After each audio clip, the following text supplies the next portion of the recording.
first birthday ko dito na nagpasaway ako na alam mo na naman pero ginawa ko kasi gusto talaga ng laman ko.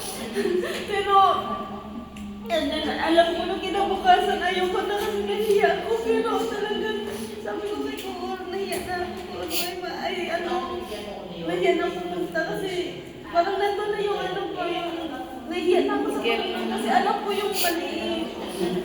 Alam ko yung mali, pero ginawa ko. Pero, thank you Lord kasi alam ko inalaw niya yun para lesson learned sa akin na talagang matuto ako na ganito na ano, hindi lang sa pananamit kundi ganun din sa gawa natin, sa pananalita natin. Kaya kahit stricta ka ko or salamat kasi stricta talaga yun. Praise the Lord! Sa kaistrikan ko, natutong tayo.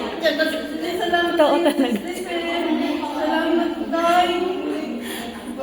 Kasaway ng pusay dahil mo kayo hindi mo nyo kumutabong kapag tapos Ate Ruth, salamat sa mga tinapay din.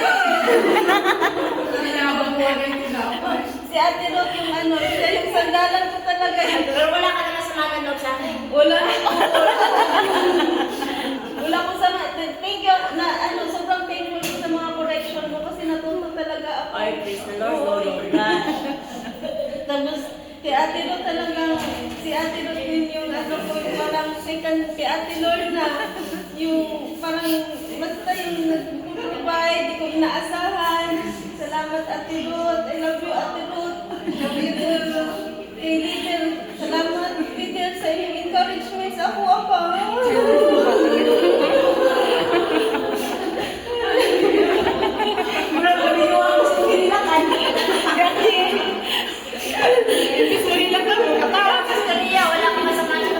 Wala po.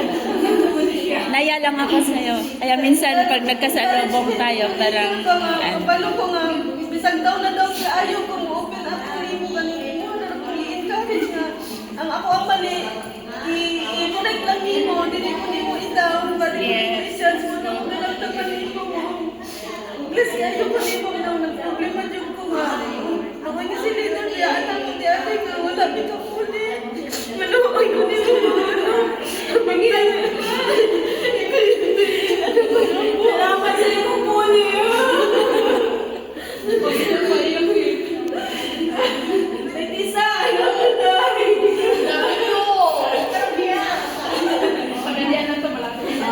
Kaya Lord natin, salamat ni Lord. Bless kayo kasi mo kinabuhin natin. Wala na, di ko na nagtindihan. Namaga kayo pa na namin. Sige, lang po sa'yo. Sige.